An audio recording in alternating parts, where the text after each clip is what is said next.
Everybody, it's me, Andrew. Get out into nature and tune in for yourself.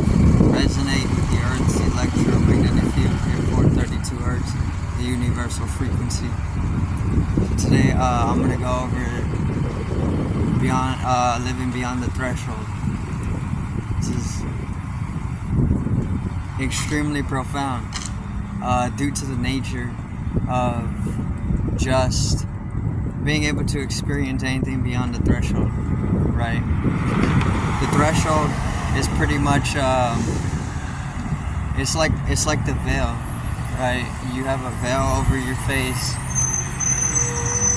The five senses may be able to be called what the veil is, but it's a little bit more than that, right? But the veil is pretty much there to distort or keep you from being able to experience something a little bit more transient in the nature. So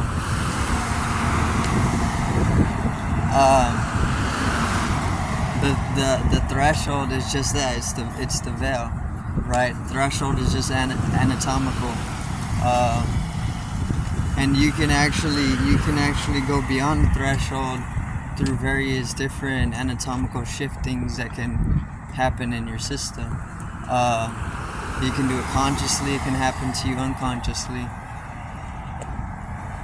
But when it happens, whenever you just kind of fall, or whenever you kind of go beyond or pierce through the threshold or the veil, or shift your awareness beyond the threshold level, then it opens up an experience to you, which is literally underlying the experience that you're having right now in normal state of consciousness,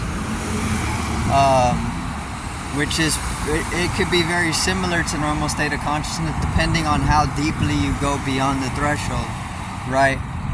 The deeper that you go beyond the threshold, the more that the experience being had changes radically. But then there's a small, like you can go beyond the threshold to a very, very small degree, to a very small extent, and it actually changes the experience that you're having in quote unquote normal state of consciousness, but it's more of just a small superimposition geometrically. So what this basically means is that the experience changes to a lesser degree when you go beyond the threshold to a lesser degree, right? If you go beyond the threshold to a farther extent, the experience can radically change, right? To the point where you completely dissolve away into maybe just a void or something, or maybe you have a whole metaphysical transcendental experience. Timelessness, consciousness can also be associated with going beyond the veil or going beyond the threshold, because whenever you go beyond the threshold, it's a very timeless experience, even if it's to a lesser degree, right? So shifting your attention into the timeless, or shifting into timeless consciousness, actually allows you to be able to experience beyond the threshold, right? Which, once again, going beyond the threshold,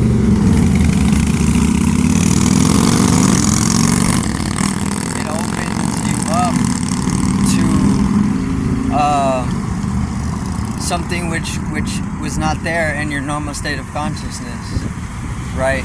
So you have normal state of consciousness, everyday consciousness, that is regularized or routine-based consciousness awareness, right?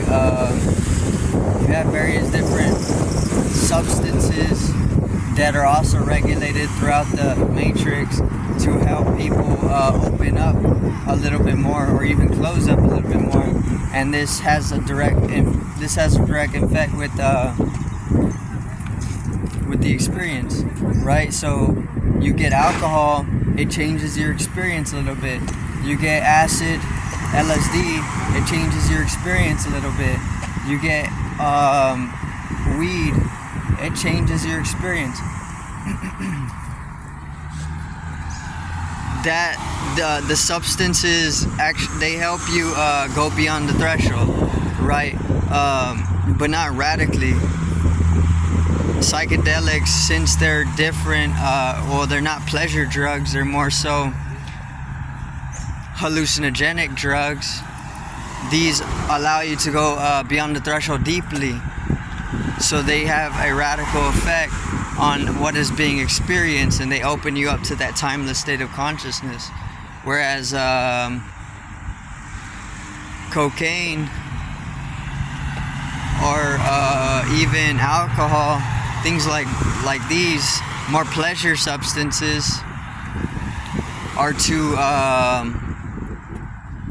only take you so far, right? Before you die, or before you get sick and you can't hold anymore. So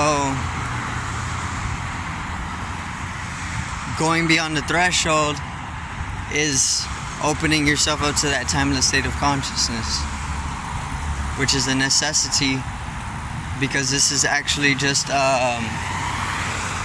bringing everything into full circulation, right? The moment that you start bringing things into full circulation, the moment things are cycling properly and spiraling properly, is the moment that you begin to generate energy, tachyonic energy. The moment that you generate tachyonic energy properly is the moment where you come into the timeless, or you can at least shift your awareness because of the momentum of energy to be able to liberate in the timeless, right? Which is just going beyond the threshold.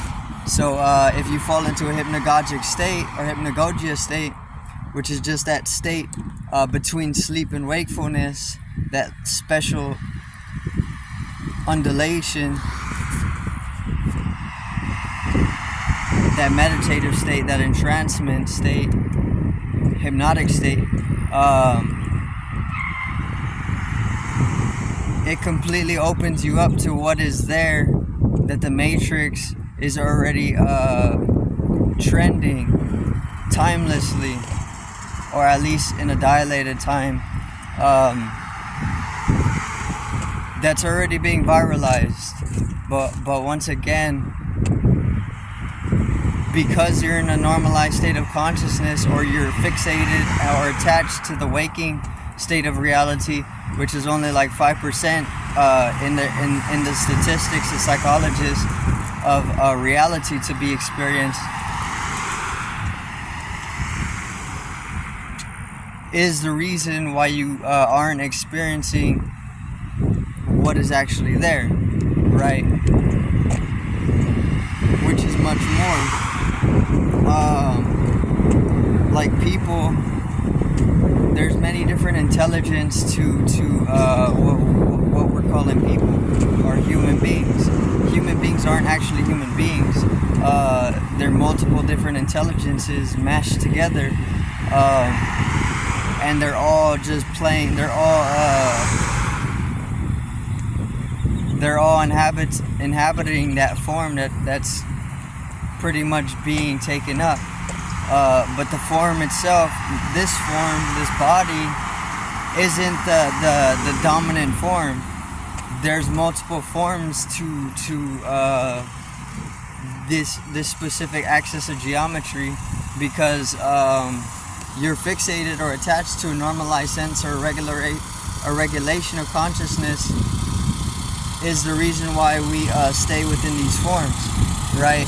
But you have multiple forms because you have multiple bodies. It's that simple. You don't only have a physical body, you have a mental body, you have various different energetical bodies, you have multiple bodies that make up the total soul, or the total being. And the moment that you make one as dense as the physical body has been made is the moment that you can start seeing other forms or other intelligence taking form, right? And then the many different intelligence taking form, manifesting form, are all compilating or superimposing each other in a specific sphere of understanding and perception. So these are all different entities or energies that are all coinciding, intersecting multidimensionally with one another to be able to formulate, bring in form, which is just information. It's just information, energy, right? So the threshold, living, the moment that you go beyond the threshold, you start to intersect into these different forms of intelligence, and then you start picking up on various different energies or entities, frequencies, vibrations, whatever it is. But once again, going beyond the threshold is like stepping beyond the veil, or it is going beyond the veil, right? Or lifting the veil, because going beyond the threshold gives you that experience of what it is to transcend to something that was not previously brought into perception. So the moment that you go beyond the veil is the moment that you're able to shift perception to more of what is possible to bring into your visibility. Shifting the perception. That's all it is. But how do you go beyond the threshold? There's multiple different methods to be able to do this. Once again, you can use lucid dreaming. Lucid dreaming is one of the most profound because it goes beyond anything that we can experience in a waking reality. Why is that? Because we're in direct presence within the astral realm when we're lucid dreaming, which is just consciously inhabiting the astral realm, the dreamscape, which is real life. This is just another dream. This is just very, very small percentage of the celestial tree that can be founded within the astral realm, right? The astral realm is more centerfold or central life. This is very, very small aspect. This entire experience, or this specific realm, Earth realm, is just one realm, right? You can find the various different pathways which are going to intersect with the celestial tree, and you can nourish yourself within its energy or its vicinity, and obviously you can go into the whole transition, the whole mutational effort from that energy you pick up from the celestial trees. But you have to find the right space and time. You have to navigate the earth realm accordingly, find the right space and time, and then through those